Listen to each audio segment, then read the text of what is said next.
Salam dəyərli yoldaşlar, mən bugün sizə danışacağım normativ hüquqi aktlar və onların uyğunluğu bağlı. Söhbət Azərbaycan Respublikasının konstitusiyasından gedir.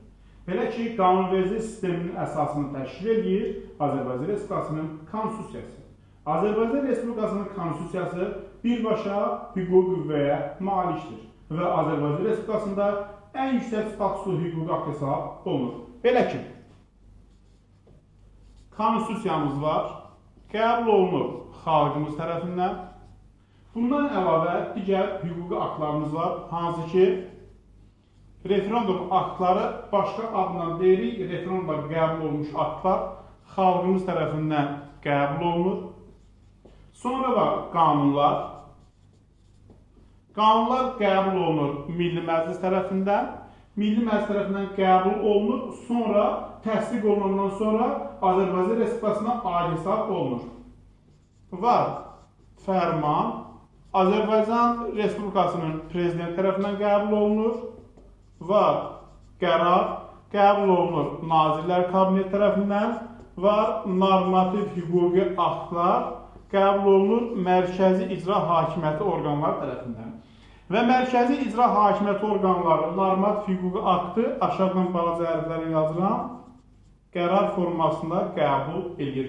Məsəl üçün, Maliyyə Nazirliyinin qərarı normativ hüquqi akt kimi hesab olunacaq. Və bu, Azərbaycan Respublikasının qanunverici sisteminin əsasını təşkil edən hüquqi aktlardır.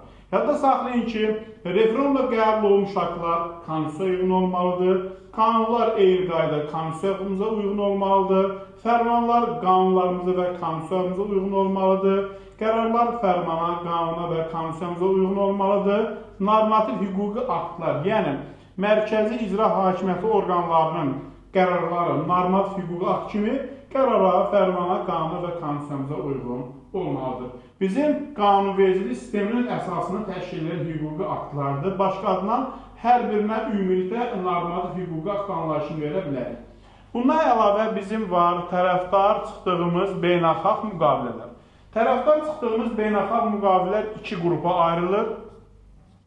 Dövlətlər arası müqavilələr və hökumət arası müqavilələr. Yadda saxlayırıq ki, dövlət arası müqavilələr uyğun olmalıdır konstitusiyamıza, hökumət arası müqavilələr isə uyğun olmalıdır həm konstitusiyamıza, həm də qanunlarımıza. Yadınızdadırsa da xatırlayırsınızsa, biz Konstitusiya Məhkəməsinin səlahiyyətləri içərisində danışanda, konstitusiyamızın 130-cu maddəsinə bağlı danışanda, orada konstitusiyamızın dövlət arası müqavilələrin konstitusiyaya uyğunluğunu, hökumət arası müqavilələrin konstitusiya və qanunlara uyğunluğuna bağlı danışmışdır.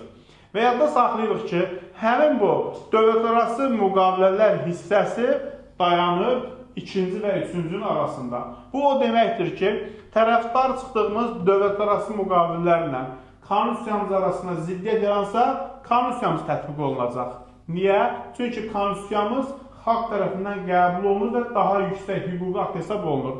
O cümlədən dövlət arası müqavilələrlə, daha doğrusu tərəfdar çıxdığımız dövlət arası müqavilələrlə referendum aktları arasında ziddiyyət tətbiq olunarsa, ziddiyyət yaranarsa da referendum aktları tətbiq olunacaq. Çünki o da xalq tərəfindən qəbul olunur.